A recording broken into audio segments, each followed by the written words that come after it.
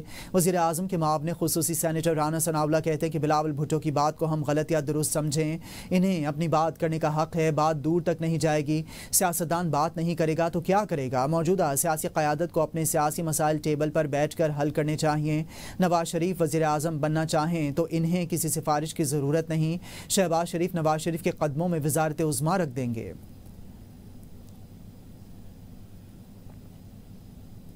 عرصے سے سن رہی ہوں، نون سے شین اور شین سے میم بن رہی ہے، سب متحد ہیں، ایسا کہنے والوں کی خواہش پوری نہیں ہوگی۔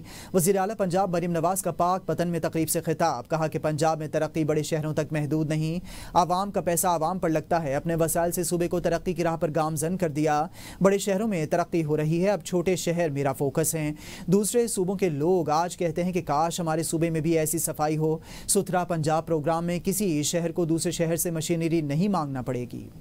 یاد رکھو کہ نون میم شین یوں سیسا پلائی ہوئی دیوار کی طرح متحد ہیں۔ اس میں نون سے شین نکالنا، میم سے نون نکالنا، میم سے شین نکالنا، ایسے بڑے آئے، بڑی کوشش ہوئی۔ بڑے بڑے شہر جہاں ہیں وہاں پر انفراسٹرکچر بھی ہے، وہاں پہ ترقی بھی ہے اور ترقی نظر بھی آتی ہے۔ ہم پورے پنجاب میں تمام شہروں میں، اور زیادہ فوکس میرا چھوٹے شہر ہے، ستھرا پنجاب، پورے پنجاب کے 38 اضلاع میں میں نے ایک طرح سے لانچ کیا، ایک طرح کی مشینری گئی ہے وہاں پر۔ آج جب پنجاب سے باہر سے لوگ آتے ہیں تو وہ کہتے ہیں کاش ہمارا صوبہ بھی ایسے صاف ہوتا، وہ کہتے ہیں کہ کاش ہمارے صوبے میں بھی ایسی صفائی ہوتی۔